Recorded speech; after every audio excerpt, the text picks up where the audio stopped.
So if it's okay, I'm going to start with just the introduction of Anuj because we're getting over, we're close to 400 already.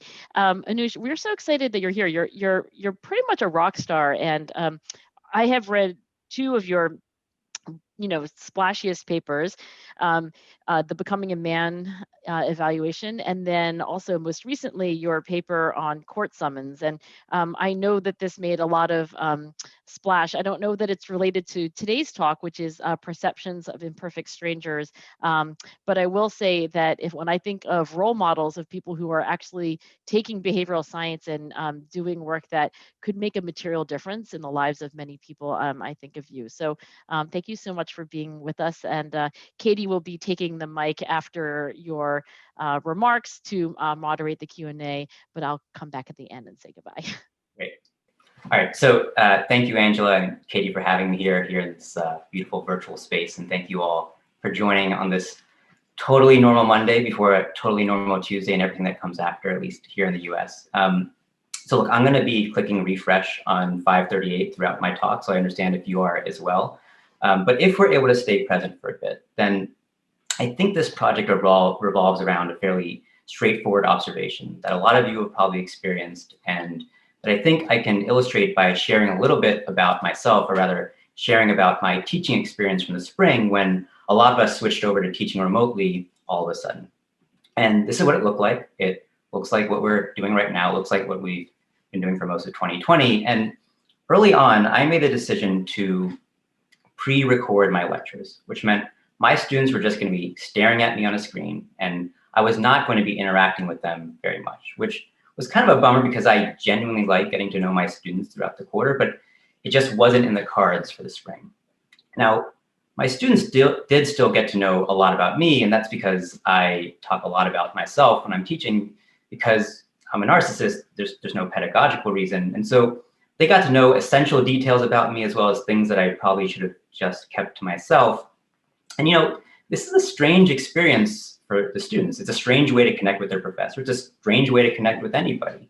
And if you think about the kinds of things they knew about me after 10 weeks of me disclosing a lot, well, this level of detail, who do we usually know these things about? Usually it's people that we know quite well and who might know us well in return, unless we're lurking on their Instagram page, but let's hold that aside. And so, at the end of 10 weeks, my students did know me quite well. I had disclosed a lot, and disclosure typically draws people closer. But what's interesting is that when my students would email at the end of the quarter to say goodbye, even though we never met, they acknowledged a strangeness. And the strangeness that some of them acknowledged was in feeling like we knew each other. That is, they weren't just saying they felt like they knew me. They were saying they felt like I knew them a bit better after 10 weeks, even though that was impossible. And even though it's impossible, it's kind of understandable, because there is a strange asymmetry in our connection for the quarter. That asymmetry kind of sits in tension with what we usually expect from our social connections. So we usually expect our relationships or connections to be somewhat symmetric. So if Ross here in red sees Chandler here in the blazer as a friend, there's a good chance Chandler sees Ross as a friend as well. On the other hand, if Ross doesn't know anything about Chandler and sees him as a stranger, then Chandler probably sees Ross similarly. And look, a lot of our connections fit this mold, or relationships fit this mold, but of course, not all of them do. However, today I'm going to suggest that we might often overgeneralize the assumption that our connections are symmetric.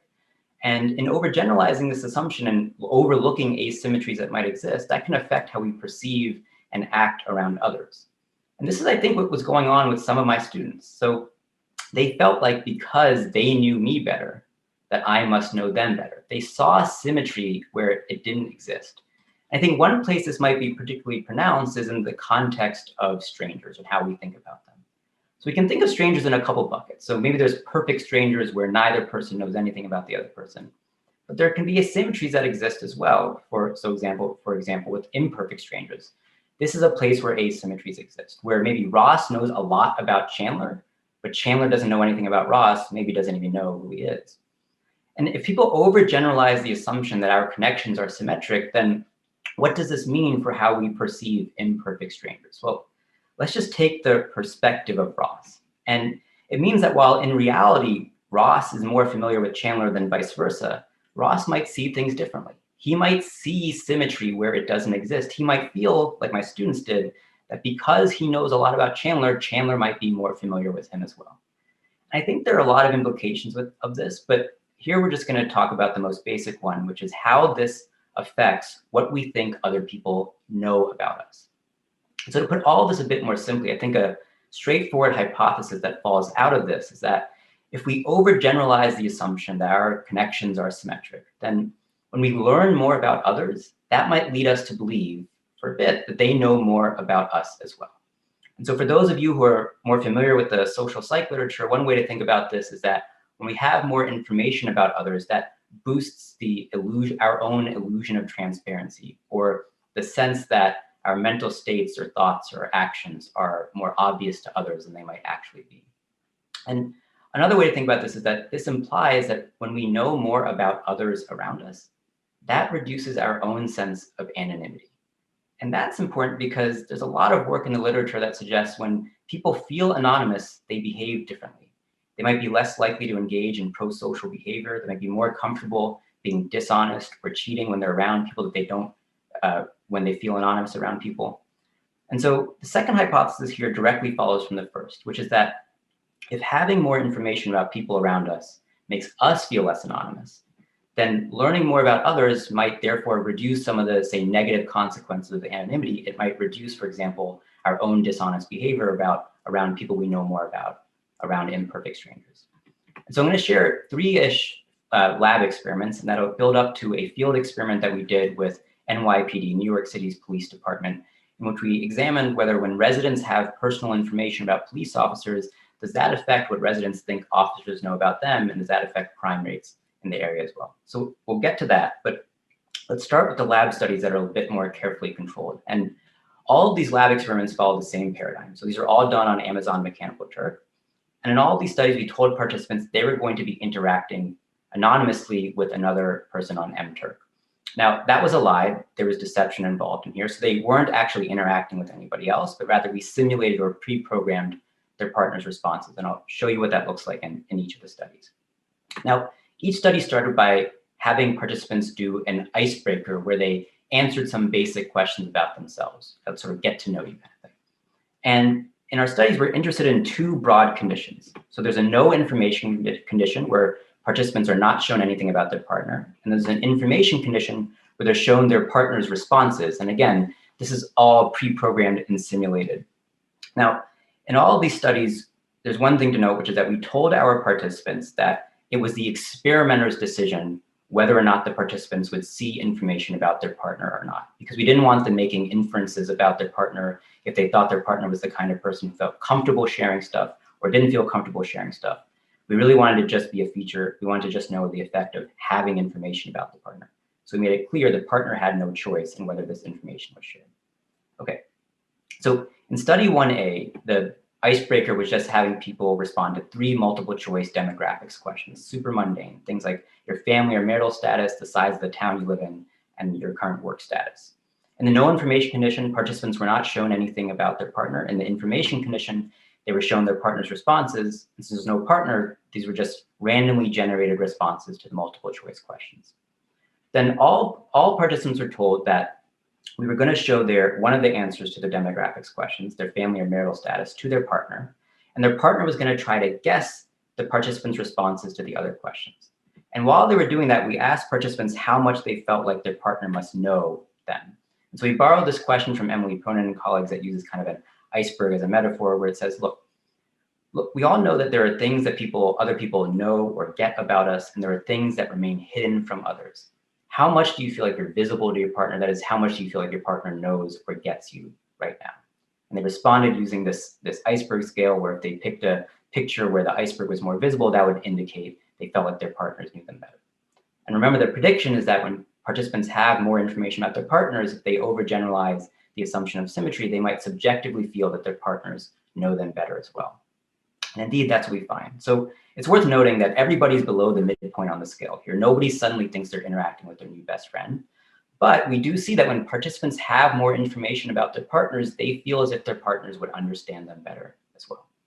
And we do a couple replications that clear up some possible concerns you might have with the first study. So in experiment 1B, We manipulate whether or not participants see information that makes their partner seem more similar to them or dissimilar to them. And that doesn't seem to matter in this context. So when it's just a mere effect that when participants have more information about their partners, they think their partners understand them, regardless of whether they're similar or dissimilar. Then in experiment 1C, we actually don't even have participants share any information about themselves at all, but we say, if you were to meet your partner, how much do you feel like they would already know you or get you? And there, participants are also more likely to say that their partner knows them when they have more information about their partner.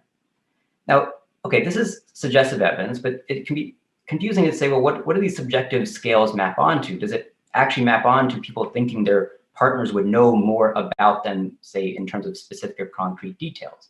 And that's what experiment 2 tests. Here, we asked participants to write down 4 true statements and 1 lie about themselves. And the example we gave them was, I like basketball. So just at that level of detail.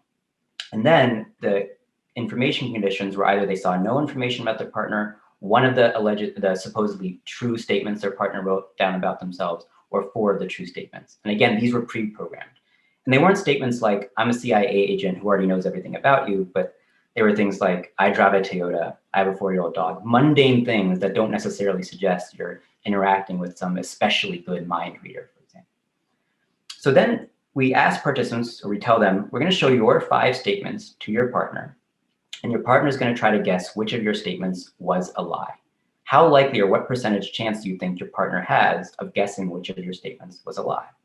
And when participants have more information about others, they feel that others understand them better, we might expect people to think that their partners are going to be better at guessing which of their statements was a lie when they had information about their partners. So there's a couple things to take away from this graph. First of all, everybody thinks their partners would be above chance, above 20%, or on average, they think their partners will be above chance.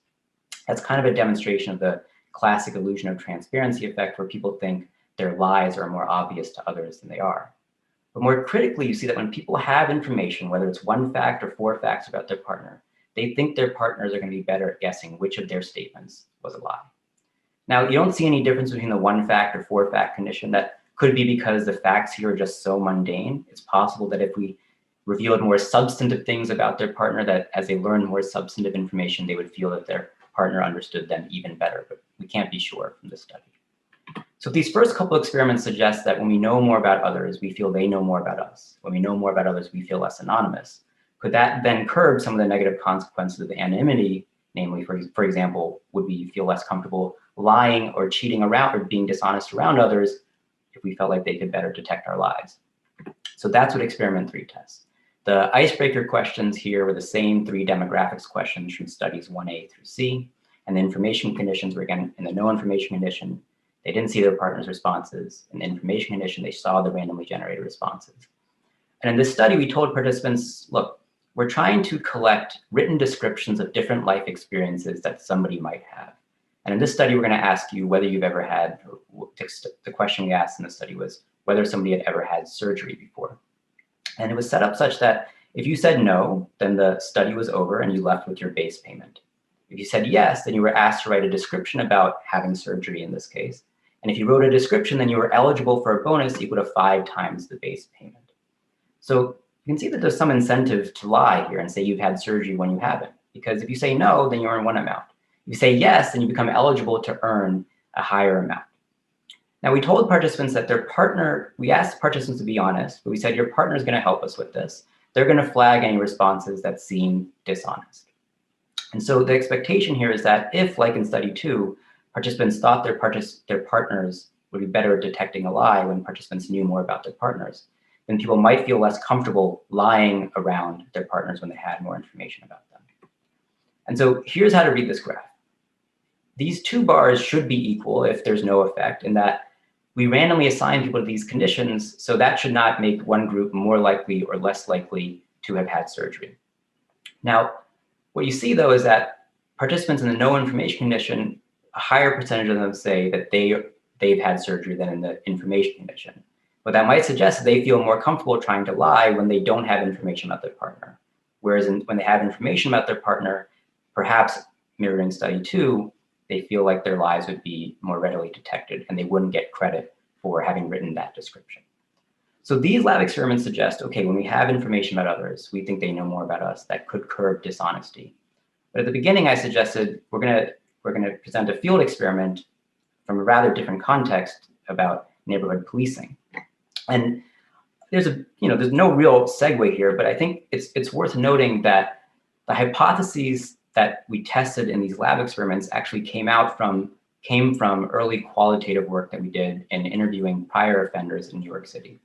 And one of the questions that we asked them was, if there was a time that you thought about going forward with an offense, but you didn't, why not? There's a couple things that came out of this. So first of all, many of the officers that we talked to during this qualitative phase suggested that they didn't feel comfortable sharing personal information with people in their community. They thought it could be a risk to them. However, one thing we learned was that prior offenders said that if they felt like they knew an officer in their neighborhood, then that served as a deterrent. They felt less comfortable, or they felt like they were more likely to get caught if they did something illegal when they knew the officers in a neighborhood. So that second point was the starting point for the hypotheses that we tested in the lab, and both of these points were why we came back to this context for a field study. And in this field study, we worked with the Housing Bureau, which is a part of NYPD that serves public housing developments. And in particular, we worked with neighborhood coordination officers, or NCOs, who are part of this community policing program where they spend a third of their time off of radio and just directly engaging with community members to try to understand the issues that they're facing. And we randomized 56 housing development groups to either a control condition where we did nothing, was pure status quo, or the treatment condition where residents received information about their neighborhood officers. And I should say that, even though there's over 100,000 people that live in these housing developments, this is actually still a pretty small study because we're randomizing at the development group. And for context, these are higher crime areas than average in New York City. So even though this represents about 1.3% of New York's population, you see about 3% of New York's criminal complaints in these housing developments. So that's the background, the context that we're working in. Now, here's what the intervention looked like. So we asked NCOs to respond to a series of about me questions that they felt comfortable answering, ranging from what's your favorite sports team, what's your favorite food, to how long have you been with the police department, and why did you want to become a police officer? We took their responses to 3 of those questions and turned them into a business card that had their contact information as well as summaries of those 3 factoids. And we mailed those 3 times to residents between November 2017 and January 2018. And each time we mailed it, we also included a letter on behalf of the NCO that elaborated on those 3 facts, and then also described a little bit more about the NCO program and encouraged residents to reach out to them if they had questions. We also encourage NCOs to hand out their business cards in person on a particular day. And we evaluate this in 2 ways. So we did a survey of about 1,800 residents 2.5 months after the intervention wrapped up across treatment and control developments. And I'll show you what the kinds of things we asked about in that survey. And then we also had pre-registered analyses to look at whether this intervention affected crime rates within the development itself, as well as within a 1-block radius surrounding the development at 3, 6, and 9 months after the intervention. So here's what the materials look like, names and contact information here redacted. This officer chose to talk about how they enjoy fishing. They've been with the Housing Bureau for 6 years. Their parents are from Sicily. The letter elaborates on that and includes some other information about the NCO program as well. So here are the 2 outcomes that we were most interested in based on what we saw in the lab studies. So these 2 outcomes sort of mirror the questions of how much do you feel like this officer would know about you? There's one question here that's more specific. Imagine that you did something illegal. How likely is it that you think your neighborhood officer would know, or officers in your neighborhood would know if you did something illegal? And there's a more general question, which is just how much do you feel like your officers know about you overall? Now, it's also possible that giving information to residents about officers could move a bunch of other measures. So we included other exploratory measures here as well, ranging from how good of a job do you think the officer is doing, how responsive do you think they are, how comfortable you'd feel sharing information with them, and so forth. None of those other outcomes move, but where we do see some movement, and it's small, it's modest movement, is on what people thought officers knew about them. So specifically, we see a 0.13 standard deviation increase for residents who were in housing developments where they received information about the neighborhood officers. They felt it was more likely that if they did something illegal, the officers would know if they did something illegal. This does not generalize to the overall question of how well do you think officers know you at all. But I think that the fact that we're seeing even some change here 2.5 months after a super light touch intervention is kind of promising. Now, does this translate into reduced crime if people think that officers are more likely to know if they did something illegal? And so we find that it does. So the point estimates here range from 5 to 7% with more precision when we include a 1-block radius. We see a significant decrease in crime rates within about 3 months, up to 3 months after this intervention wraps up within a 1-block radius. Those effects fade out.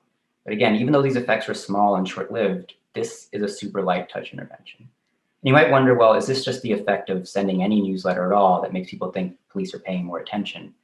It's possible, although there have been other evaluations of these newsletter or mailer interventions in Newark and Houston, and they don't find that those affect perceptions of crime or crime rates.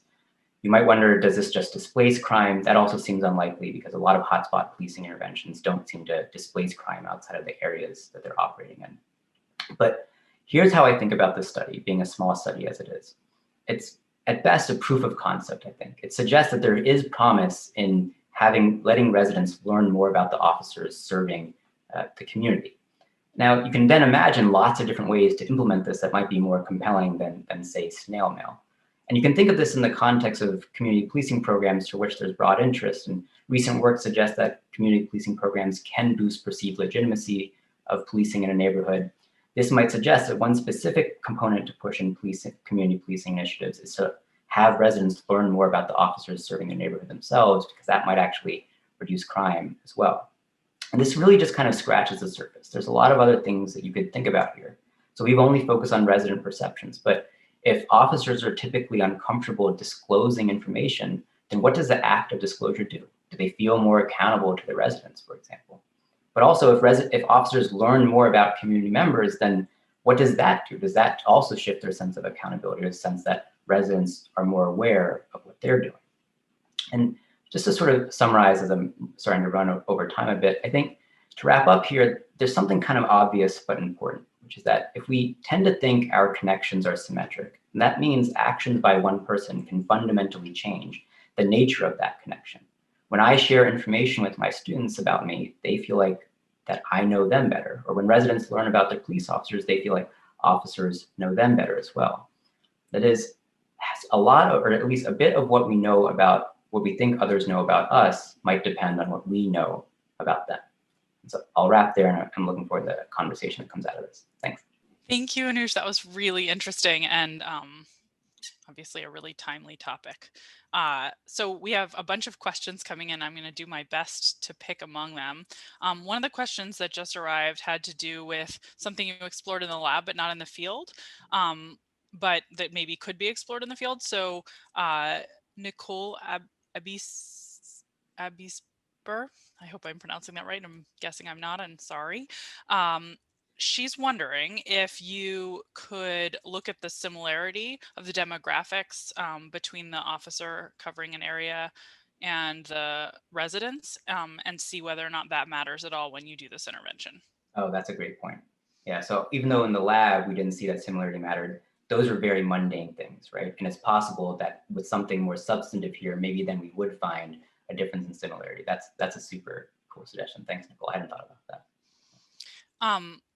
Now I'm going to go to another question that's related, which is just about whether or not you've done any heterogeneity analyses. I realize this is actually a pretty small study, as you noted, since you're randomly assigning at the housing development level rather than the individual level. But I guess this is sort of like, we get that it's not pre-registered, but is there anything fascinating jumping out of the data that might be worth follow-up work? I'd have to go back and look at the tables carefully, but I don't think that anything really jumped out. So one thing, for example, we looked at was whether the effect varied by the severity of the criminal offense, for example. Do we see that this has more of an effect on lower level crimes versus higher level crimes? We're not really powered to detect that. And in terms of heterogeneity for residents' perceptions, I don't actually know if we've done that. So that goes a bit to Nicole's question as well, which I think is really worth looking at. There were a bunch of interesting questions about sort of extensions, and here we're going to have to speculate, but people were wondering about things like whether or not this would play out in an extreme setting, say where you're talking about like the Kardashians and there's millions of followers and obviously they don't know you, versus our actual close relationships. So I'm pairing these two questions together, meaning say you do know someone quite well, but you know a bit more about them than they know about you. Do you think you'd see it on those two polar ends, or you think that those are different sort of phenomena?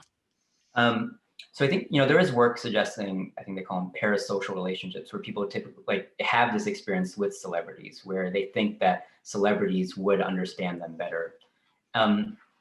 My hunch, I don't know, we haven't tested this with closer relationships, but I think one reason why it might be more pronounced with distant others, or more like a bigger shift from distant others, is there's a qualitative difference that goes from thinking somebody doesn't know anything about you to thinking they know something about you. So I think that sort of drop in anonymity is kind of where the more interesting angle is. Whereas I think it could be the case that you see it with closer relationships, although it might be harder to detect if you already know each other so well, if that makes sense. Yeah, no, that's really interesting. I think there's also an interesting question in here about, what are the, I think this comes to the distant others or celebrities question, which is, we don't see, for example, that people thought officers would know them better in general. And so is there something in a relationship or in a connection that cues you to, okay, there's not going to be symmetry on this dimension? Officers, as far as I interact with them, are concerned with illegal activity. They don't really care about getting to know me overall. And is that why you don't see it extending there? That is, what are the cues that tell you this is asymmetric? And that's something that we haven't explored yet. Really interesting. I'm going to ask a question I have selfishly. You talked about one alternative explanation, which is, maybe it's like some sort of a reminder effect, and argued about that there's some other work where they've tried sending reminders and it hasn't worked. Well, one, actually, I'd love to dive in a little deeper and know if it's sort of, you think is parallel in terms of the intensity of the messaging. And two, I'm asking you a double question, the worst, done this twice. I'm curious about another possible alternative, which is it possible that the police themselves are aware of which communities where they've like handed out their cards, and so they actually police differently in those communities? So the first point about other interventions that have sent letters. So they've not been they've not been exactly like what we've done here. In Houston and New York, what they were doing was sending reports from the police to residents about crime spots that they noticed, which, if anything, would make you think that they're paying a lot of attention to crime in the neighborhood, but that doesn't move anything. The second question that you had was whether this shifts police behavior differently itself. And we don't have strong evidence of that.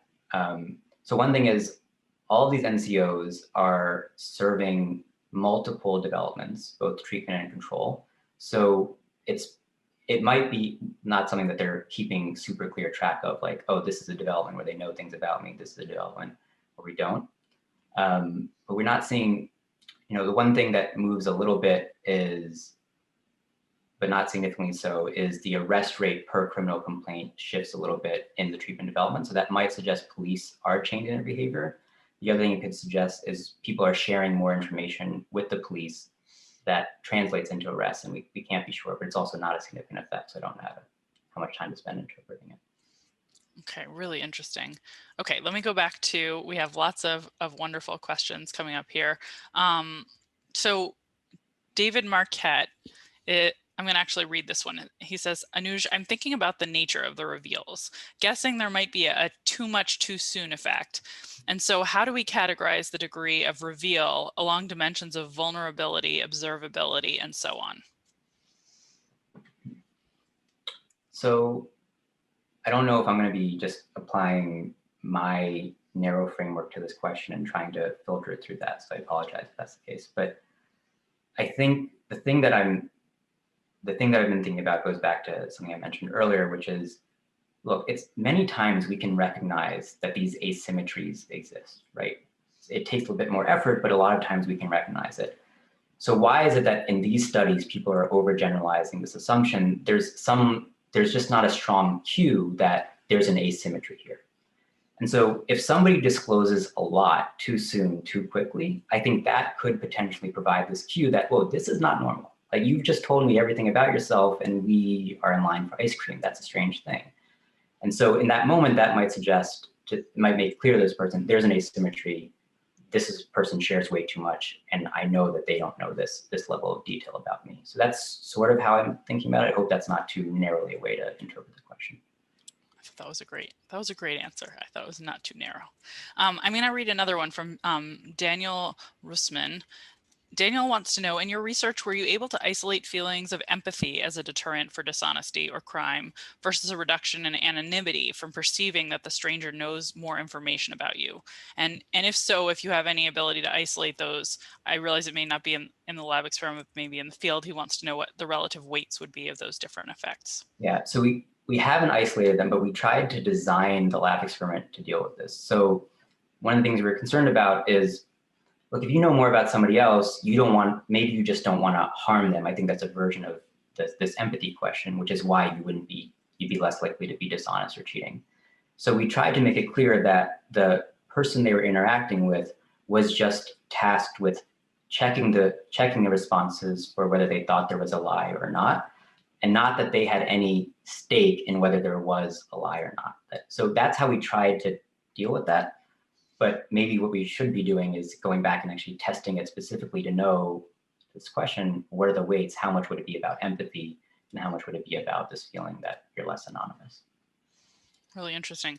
I'm going to jump in with one of my own too. I'm curious if now that you have this really fascinating field study, imagine, one of our listeners or somebody who you talk to in the next couple of months is really intrigued and ready to do a much bigger randomized controlled trial, even than the one you've already done.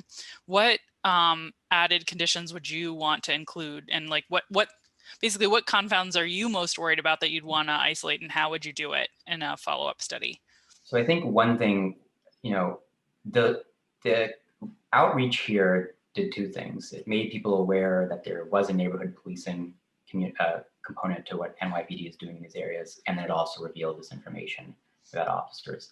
I think it would be interesting to know if this is the control condition, right? Which is that you would like to have, the control condition you'd like to have is if you just apprise people of the fact of this neighborhood community policing initiative, but you didn't then share specific details. What is the component of knowing that there are officers who are going to be off radio and trying to directly engage with you? We weren't, given the small study that we had here, we wanted to have the status quo condition to compare to this. And we also weren't sure, what is it like if you send a notice saying, hey, there are neighborhood community officers who are going to be engaging with you, but then you don't tell them about the neighborhood officer. Does that then create this strange tension? But I think that's sort of one big component here. And then I think there's also a question of, does the mode of communication matter? So if you're actually learning this directly from the officer versus from this letter, I think that could matter a lot too. Great. Okay, I'm scanning many questions coming in at once, and so I have one from Mark Wading. Again, apologies if I'm mispronouncing any names. He says, today it feels like we have many instances of misunderstanding others in society. For instance, the political divide. See, we knew it would come back to the election. What happens when we're wrong about what we know about others? And is there any behavioral difference when we're not sure if what we know is true? That's an interesting question. It's orthogonal to the stuff that we looked at here. So I'm trying to think on my feet whether there's anything in here that would tell us about it. I'm not sure. I think if we had reason to doubt that what someone was telling us was true, I think it would probably not create this feeling of symmetry. I don't think you would feel like you knew this person. I think it would actually sort of create more distance as well. And so then I think there's a question in here about when we're disclosing things to others, how do we make it seem genuine, or does it seem genuine? My hunch is that if you doubted it, then it would just perhaps push you further apart. I'm not sure. Great. Okay, a lot of people want you to speculate, which I think is fine, because this is like, hopefully this will be generative of future experiments. So apologies for asking you to speculate a lot, but I think we're all enjoying hearing your theorizing on your feet. So here's another one. Would you imagine, sorry, this is from Stephen Utkus. How do you think about the phrase used early in the talk, revealing something substantive about yourself? Do you have any insights from your research or other research on what constitutes substantiveness in these kinds of questions? Is it sharing health issues, family history, family problems, or something else? So I don't know exactly like whether there are different categories, but I think one version of substantive here would be unique, something that's unique about you. So if you're at an Eagles game, which I would never go to, but if you're at an Eagles game and you say I'm a big Eagles fan, that doesn't really tell you anything about the other person. I think it would have to sort of be somewhat distinctive for the person that you're learning about. But in terms of like, are there particular domains, whether or not that pushes it, I think this goes back to one question earlier, which is, if in the first 5 minutes I disclose something that is typically very private, I don't think that's gonna create, it might not create this effect because it quickly makes clear that this is an abnormal interaction. And so I think that's one way to think about those domains. Really interesting. Okay, here's another one. Lots of speculation. This is from Andy Hurdle. Really interesting question. He said, perhaps you've covered this, but does the source of the disclosure matter? For instance, should I reveal information about myself to my class, or should my teaching assistant? My hunch is that it's going to matter. It'll create most of this feeling of symmetry when you reveal it yourself, because that sort of mimics what happens in conversations. And the strangeness when you're teaching remotely or when you're teaching asynchronously is the fact that this feels like what we usually do, except there's something missing from it. And that's what makes it easier to overlook that there's something missing for it. So if your TA were to jump on and be like, hey, just so you know, all this stuff, that I don't think would be quite as effective as if you communicated it directly. That's interesting, and also suggests another direction for future police work, right? As you sort of said.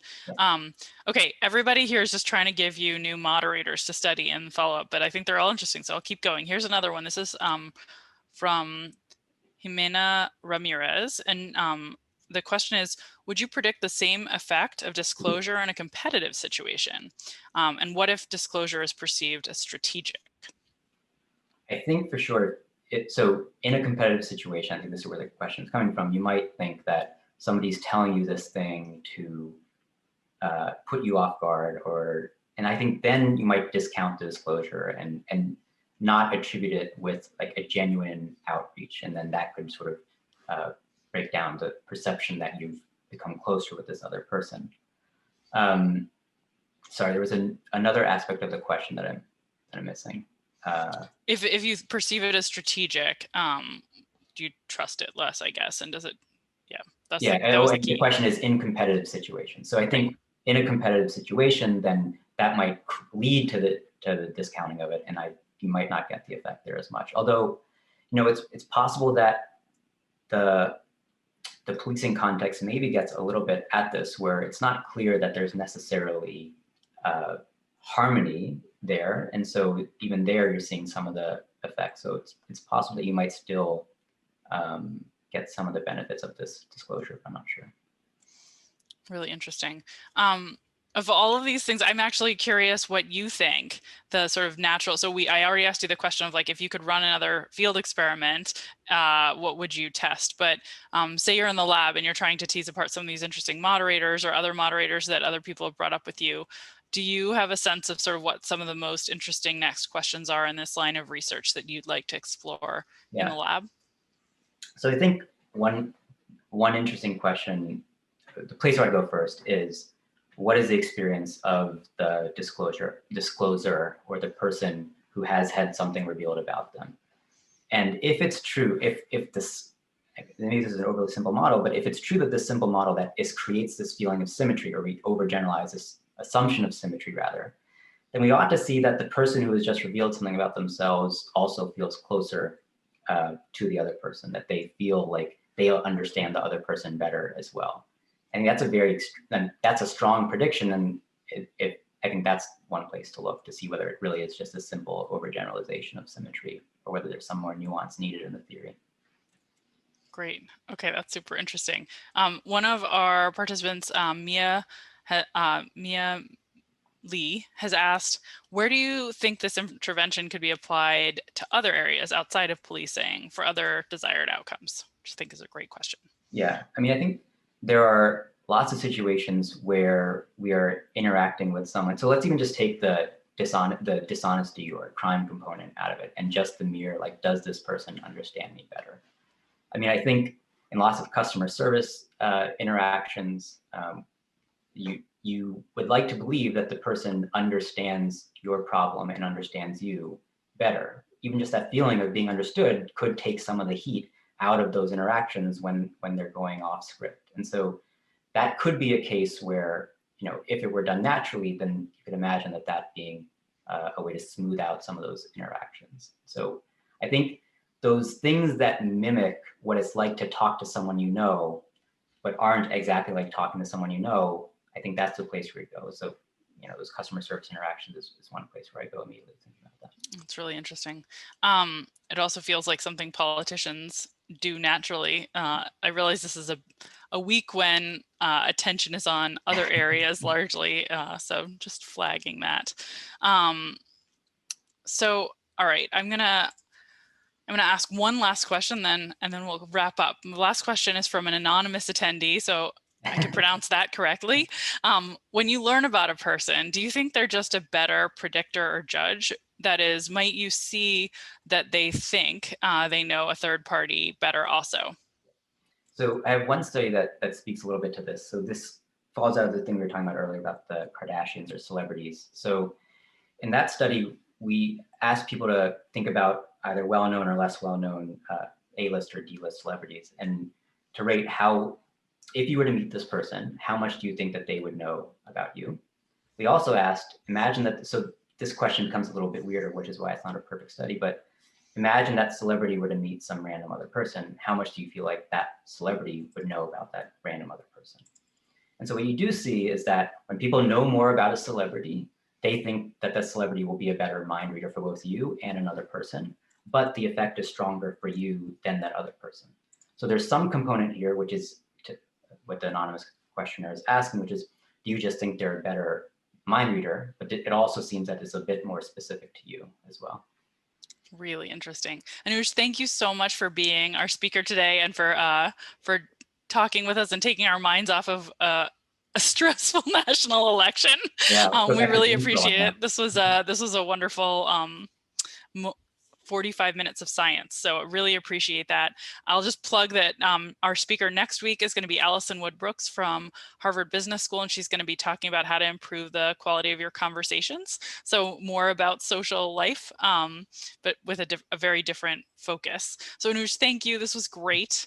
Really appreciated it. Thank you so much again for having me here. I really enjoyed the conversation. Thank you, Anuj. Have a wonderful week. All right, Bye, everybody. Fingers. Bye. Yep. See you next week.